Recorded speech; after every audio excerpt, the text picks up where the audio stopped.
ये मेरे दादा की तस्वीर है जी। ये तो मेरी तस्वीर है। नहीं जी नहीं, ये मेरे दादा की तस्वीर है। वो मेरी तस्वीर है। जनाबे अली, ये मेरे दादा सलमान बख्श की तस्वीर है। है सलमान बख्श? हाँ तुम्हारे दादा की तस्वीर? हाँ जी है। हाँ।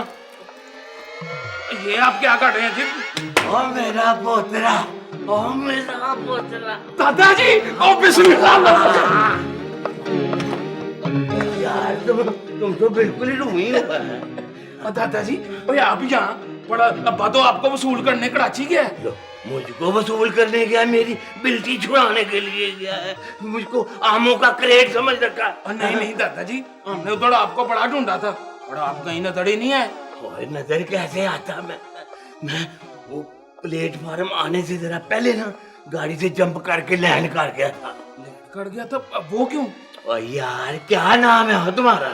मेरा नाम जी इमरान बख्श, वल्दिमान बख्श। ऑफिसर सलमान बख्श, बर्मा वाला, उर्फ उड़फ जंगजू पहलवान। मेरा जी मेरा असल में बगैर टिकट सफर करने का असूल है कि प्लेटफार्म आने से पहले जरा ना जंप करके उतर जाओ।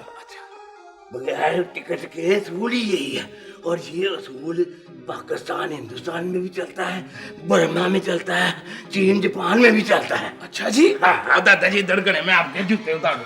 हाँ दादाजी, वैसे वहां भी विदाउट ही चलता है। ओए, अंग्रेजी भी जानता है। हाँ। और मेरा पुत्र, तुमको पढ़ाया है उसने? कभी फखर नहीं किया दादाजी, माशाल्लाह अंडर मैट्रिक पास हूँ। हाय हाय हाय, कलेजे में ठंडक डाल दी दादाजी।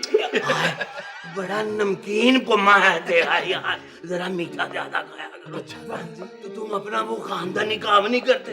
कौन सा जी?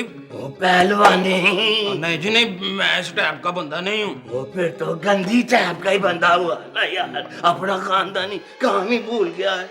और फिर क्या करते हो? मेरी मिठाई की दुकान है दादाजी, दूध जलेबियां लड्डू पेड़े सब है मेरे पास। आप बताएं, मैं लेके आऊं अभी?